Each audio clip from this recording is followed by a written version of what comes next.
So out of the box or out of the wall, whatever you want to call it, we have, oh, look at me. Oh, Mel Gibson, Emile Hirsch, Kate Bosworth, Force of Nature.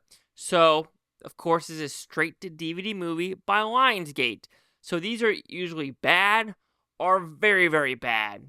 Let's go figure out which level of bad this is, or is it going to be a surprise hit? Let's find out.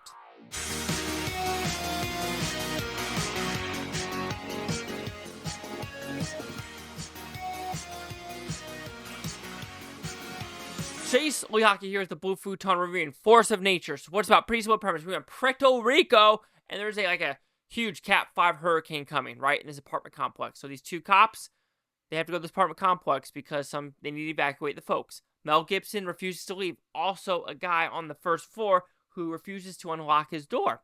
So they're thinking, what's behind that door? Well, you know what it's going to turn into? Bad guys go in and want what's in that safe down below. And now there's cops, there's Mel Gibson, there's Mel Gibson's daughter, and shenanigans will ensue in an hour and a half. So, do I like this film? It's fine. Okay, I finally got the hair, thank God. But it's a straight to DVD movie. I mean, it is to the point, straight to DVD. The acting, The scenarios, not bad. I didn't mind this scenario being the Cat 5 hurricane, trying to get this artwork. Sure, it works for me. Trying to add these separate characters, especially there's a guy with a quote-unquote animal in his apartment. That's a weird-ass storyline, which I understand why they put it in there, but it still was kind of stupid. Then you kind of have the German guy collecting the art, and you're thinking, okay, is he a Nazi? Is he not? Where's he putting his artwork? Which you figure out what he's doing with the artwork, but you're just thinking like, really? You're okay, that makes no sense. You're going to put in these random apartments and in this piss poor part of town. That's all I'm going to say. Doesn't make sense. Maybe it does, maybe it doesn't. Anyway, Mel Gibson, he's in this movie because I guess he wanted a paycheck. He's doing a lot of Lionsgate movies recently. Like, he's just, Hacksaw Ridge, there's a couple other straight-to-DVD ones he's done. And also, he's directing the new one with Mark Wahlberg about, like, y'all need a pilot, which, I don't know, that just looks bonkersly fun for me. Anyway, so, honestly, though, I joke with that. Mel Gibson is the best part of this movie.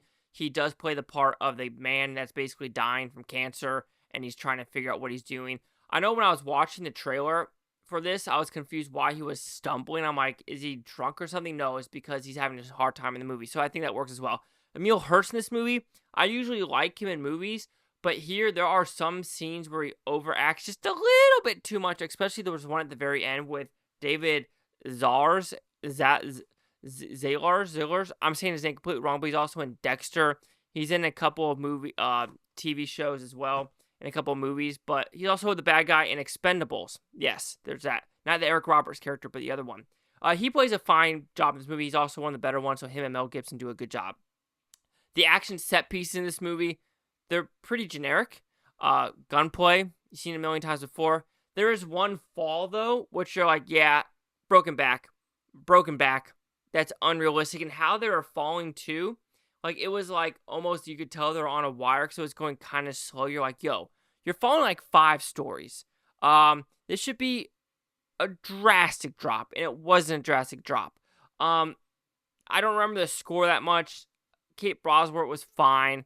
The editing was okay. Like, the technical craft of this movie is fine. It's based in an apartment complex, so it's kind of hard to, screw that up, if you want to put it that way. When it does happen, it's fine. So yeah, this is going to be a very short review, but Force of Nature, if you're really looking for a throwaway action movie that has minimal to okay acting, that the action set pieces do move along pretty okay, I don't mind it. Some backstories that somewhat work are kind of very throwaway, especially Emile Hirsch's backstory, which you're like, okay, whatever. Mel Gibson, I think, was more intrigued on his backstory, if he was going to be able to help this other cop. That would have been a little bit better, in my opinion. Or his relationship with Kate Bosworth, but that doesn't happen as well. The ending, quote-unquote, how the last person dies, is cheese through in and throughout. But it's a fine little movie, but don't expect too much. I guess it's fine. It didn't piss me off. So Force of Nature will receive a 2 out of 5 with Futon. It was at 40%. So let's see the critics and user scores gave this one. And if I'm taking a guess, I'm probably a little bit too soft on this movie. Critics, 8% with 39 of them. Audience score, 16% with over 250. No critic consensus. However, the negatives are a 2 out of 5, a 2.5 out of 4. One gave it an F. One gave it a 1 out of 5. One gave it a 2 out of 5. So, yeah, you have a couple people that despised it, but a couple people that are like, it's clueless. It doesn't hurt your brain. Of course, audience score, same kind of as me, 2 out of 5. There's nothing like too horrible, but it is what it is. 8, 16, 40. Chase Zuck here at the Blue Futon. Like, comment, subscribe. One more things, Futontopia. You both Tony's. Thank you for watching. Have a great day. I can watch today, tomorrow, week from, month, and a year from every single freaking one of you. Peace and love. Peace and love. And don't get caught in a hurricane. Just don't do it.